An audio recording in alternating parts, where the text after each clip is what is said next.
enfoques de intervención fonoaudiológica en niños. ¿Ya? Esta clase la vamos a hacer en 2 cápsulas por la extensión que tiene. Así que esta es la primera parte de la clase. Para comenzar, creo que sería adecuado hacerse algunas preguntas iniciales, como por ejemplo, ¿qué contempla un proceso de intervención? ¿Cómo será una actividad de intervención? ¿Qué es importante de considerar al momento de realizar una intervención fonoaudiológica?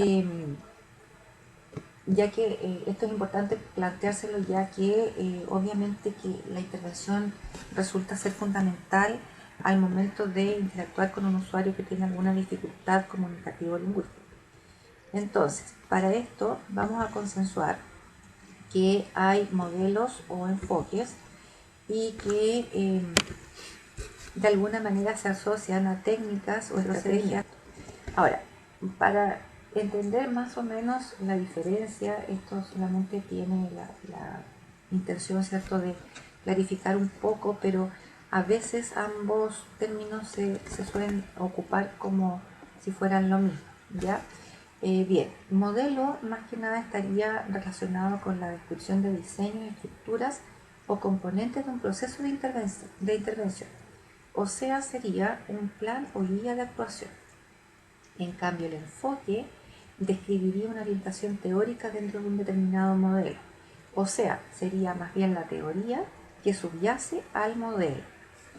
Pero los enfoques también incluyen las estrategias y los procedimientos de intervención. ¿Ya?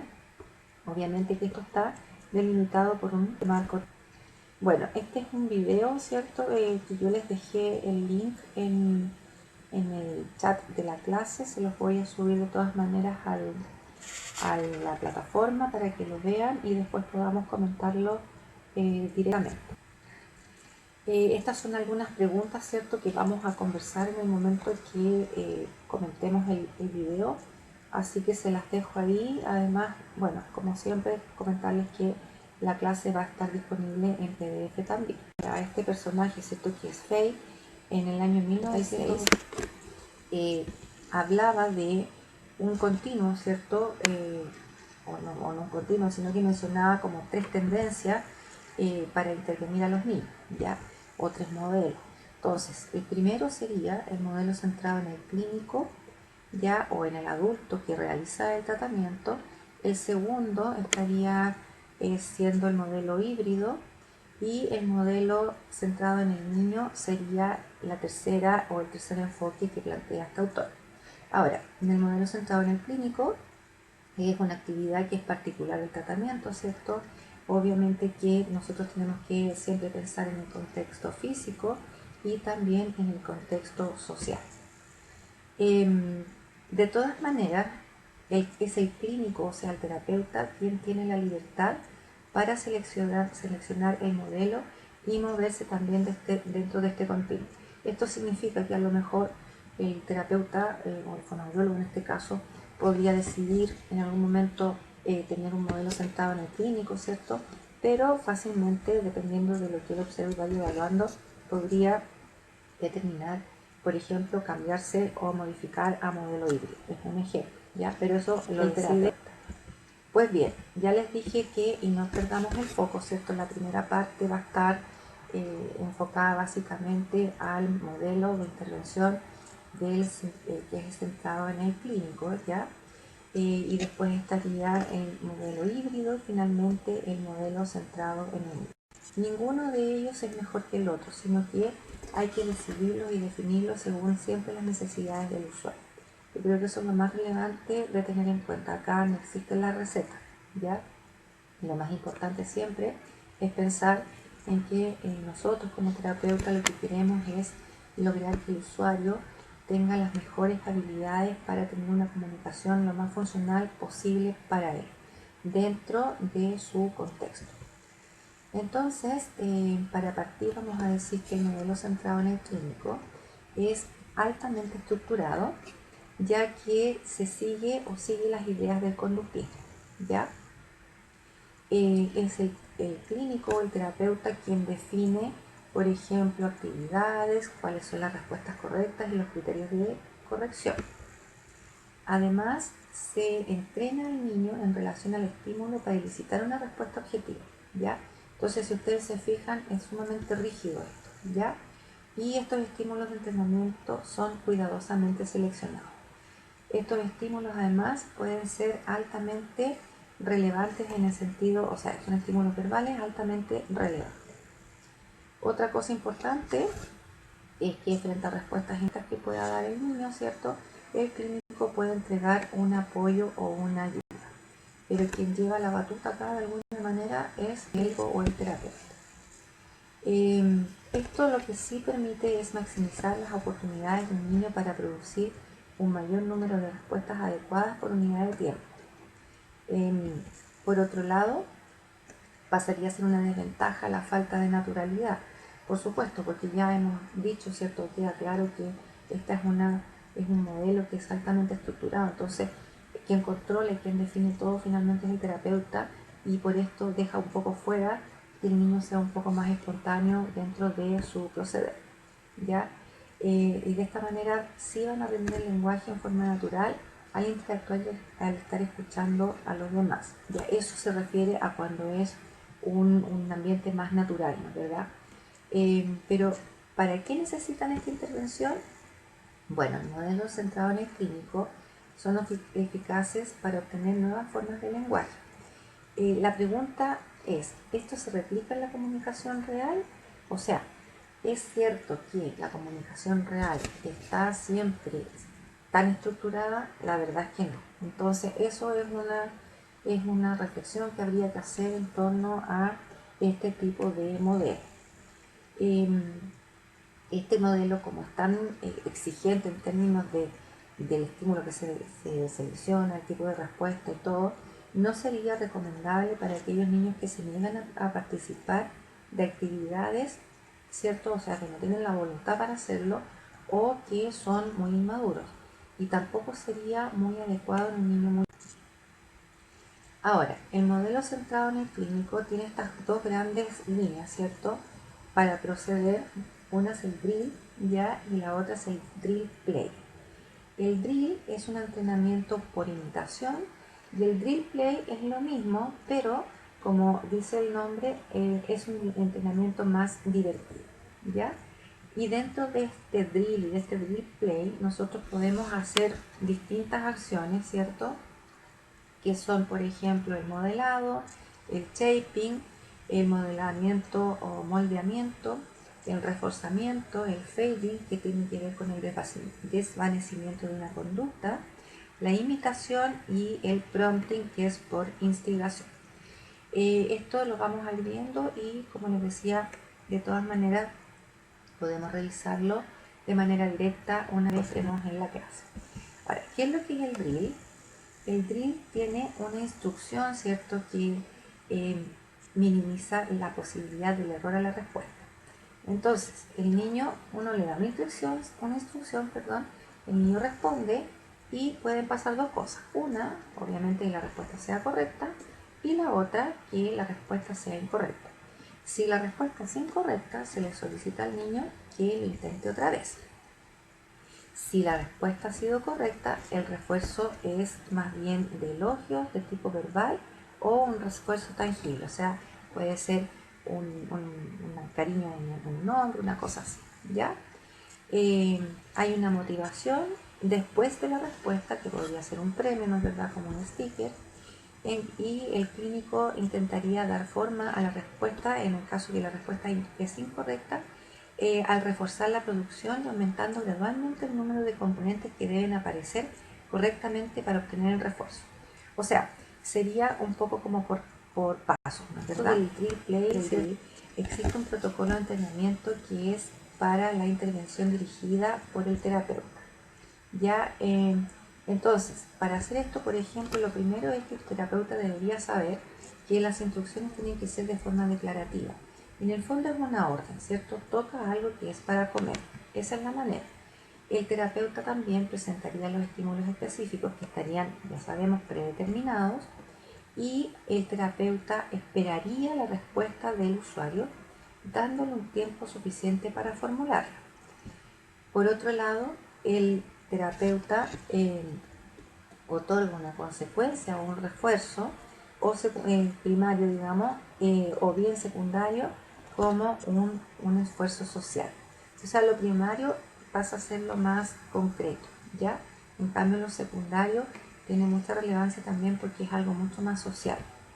Y por otro lado, hay un feedback que podría incluir información acerca de la ejecución en este caso, del niño, que podría ser que nosotros le digamos, por ejemplo, bien mostrado o lo hiciste muy bien, excelente, ¿ya? Este es otro video que vamos a mirar, no les quise dejar el link acá, lo vamos, y vamos a pasar al modelo centrado en el niño. Bueno, después vamos a ver algunos ejemplos para que les quede más claro, pero lo importante es que no pierdan el foco, ¿cierto? Que está el modelo centrado en el clínico, el modelo híbrido y el modelo centrado en el niño. Vamos a pasar ahora entonces a ver qué es lo que ocurre con el modelo centrado en el niño. Obviamente que por ser centrado en el niño, lo que debiera ocurrir es ubicarlo a él en un ambiente altamente responsivo y natural, que lo motive a comunicarse espontáneamente. Esa sería como la gran diferencia con respecto al modelo anterior. El ambiente, a diferencia de lo anterior, ¿cierto? También es un ambiente arreglado a través, para facilitar el juego, ya porque ustedes saben que el juego favorece un lenguaje más bien de tipo espontáneo, y también aparece la perspectiva del niño. ¿Qué para la perspectiva del niño? Esto es solo un juego, o sea, no es una sesión altamente estructurada como era en el modelo centrado en el niño, sino que a pesar de que el niño está siendo tratado, ¿cierto?, intervenido, el niño no se da cuenta porque lo que está haciendo es jugar. Y hay una estimulación que es general, donde el clínico establece este ambiente de invitación. Hay algunos juegos seleccionados que es cierto que se le presentan, o sea, esto no es tan al azar, pero la característica es que el niño juega con el clínico y paralelamente con los mismos juguetes seleccionados por el niño. O sea, uno le presenta un set a lo mejor de juguetes, el niño selecciona, pero esos juguetes están seleccionados no tan al azar, y lo que se hace es que ambos comparten el juego. Una vez hecho esto, el terapeuta comienza a hablar de lo que el niño está haciendo, ¿ya? Y de esta manera lo que se pretende es lograr que el niño haga la relación entre sus acciones y lo que está diciendo el terapeuta. También el terapeuta entregaría un modelo para la imitación sin peticiones, ¿ya? O sea, aquí no se le solicita al niño nada en especial. En el fondo, el clínico sigue la iniciativa del niño, ¿cierto? Y no hay un apoyo ni moldeamiento. Si se fijan, se para a aquellos niños que no les funcionó el ay, disculpen, por favor. Tomar acá entonces. La primera o primer paso de la terapia sería identificar cuáles son las conductas comunicativas de interacción social que se desea estimular.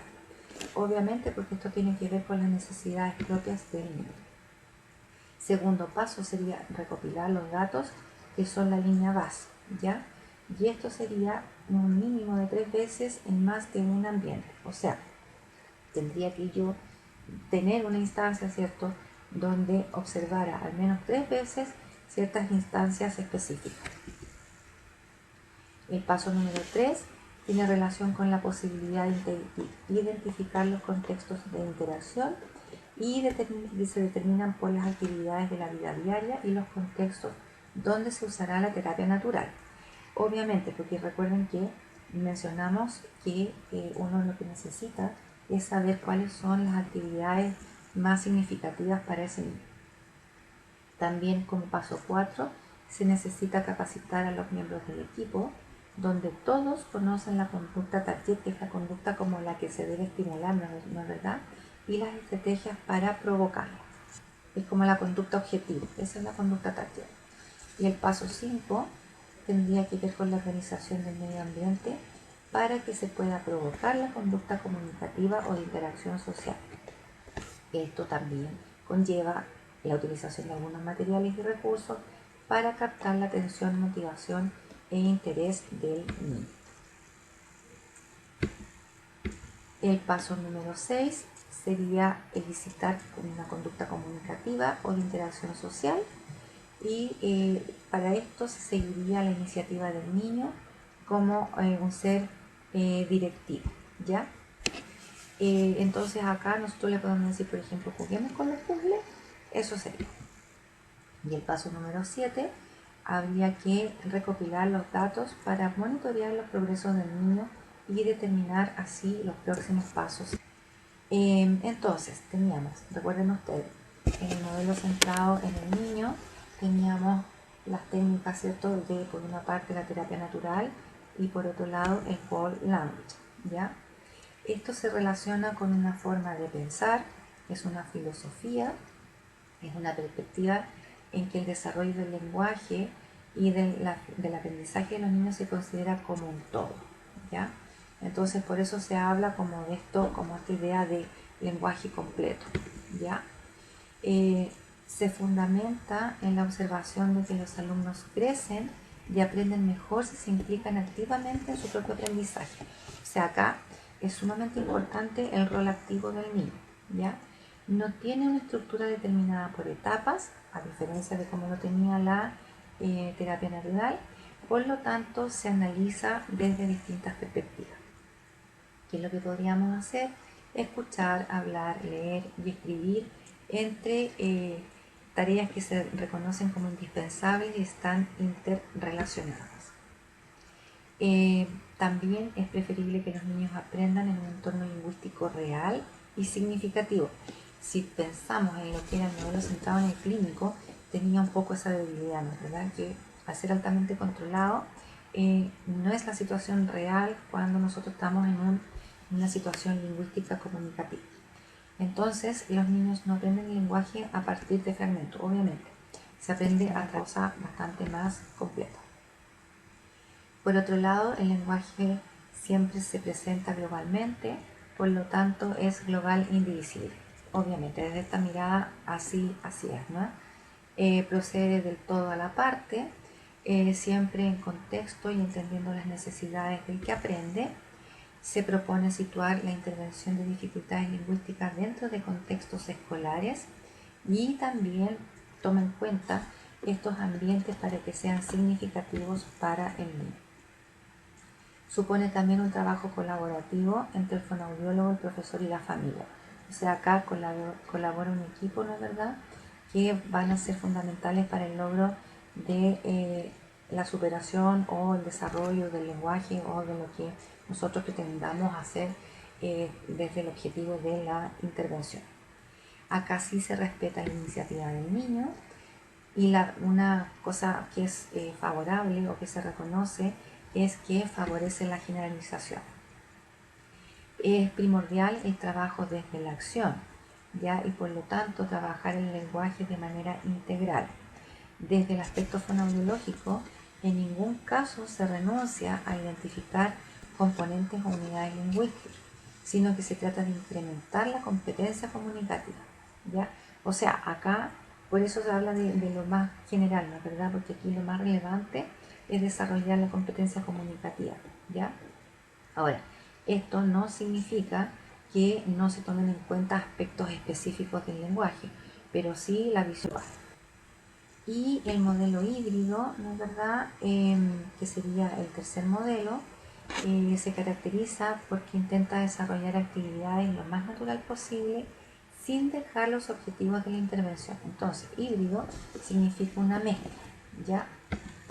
Selecciona también objetivos de intervención, se seleccionan materiales y actividades que son más propicios para elicitar respuestas, pero el clínico usa los estímulos lingüísticos para responder al niño y también para modelar y resaltar las formas que desean abordar.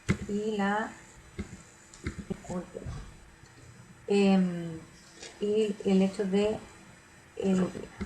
ya lo vamos a revisar bien, así que no se preocupen.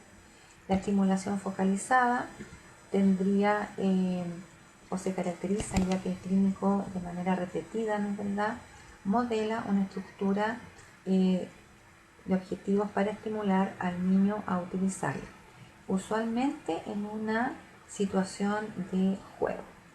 Generalmente se manipula el input, o sea, la entrada o el estímulo, proporcionándole al niño en forma de múltiples repeticiones de objetivos preseleccionados del lenguaje.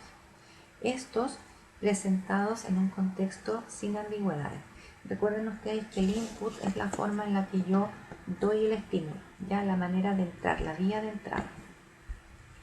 Y aunque el número específico de modelos requeridos para un resultado óptimo no ha sido establecido claramente, han utilizado 10 como mínimo, ¿ya? Bueno, ahí dice, y es importante tener en cuenta que utiliza tentativas y no peticiones directas. ¿Qué se puede hacer? Se puede utilizar el énfasis prosódico, el reforzamiento positivo, preguntas de alternancia forzada y afirmaciones falsas. Esas serían maneras en que nosotros podemos, ¿cierto?, hacer acción focalizada. Y la tercera técnica, ¿no es verdad?, estaba en Video Teaching, que se caracteriza por un conjunto de procedimientos de intervención del lenguaje que enfatizan su enseñanza en contextos naturales y funcionales. Las estrategias que esta técnica utiliza se consideran el modelado, la enseñanza incidental, el mando modelo y de espera. Por lo tanto, esto requiere organizar el medio ambiente, tener una selección de objetivos específicos del lenguaje, responder siempre a las iniciaciones del niño, ¿cierto? Y reforzar funcionalmente los intentos comunicativos.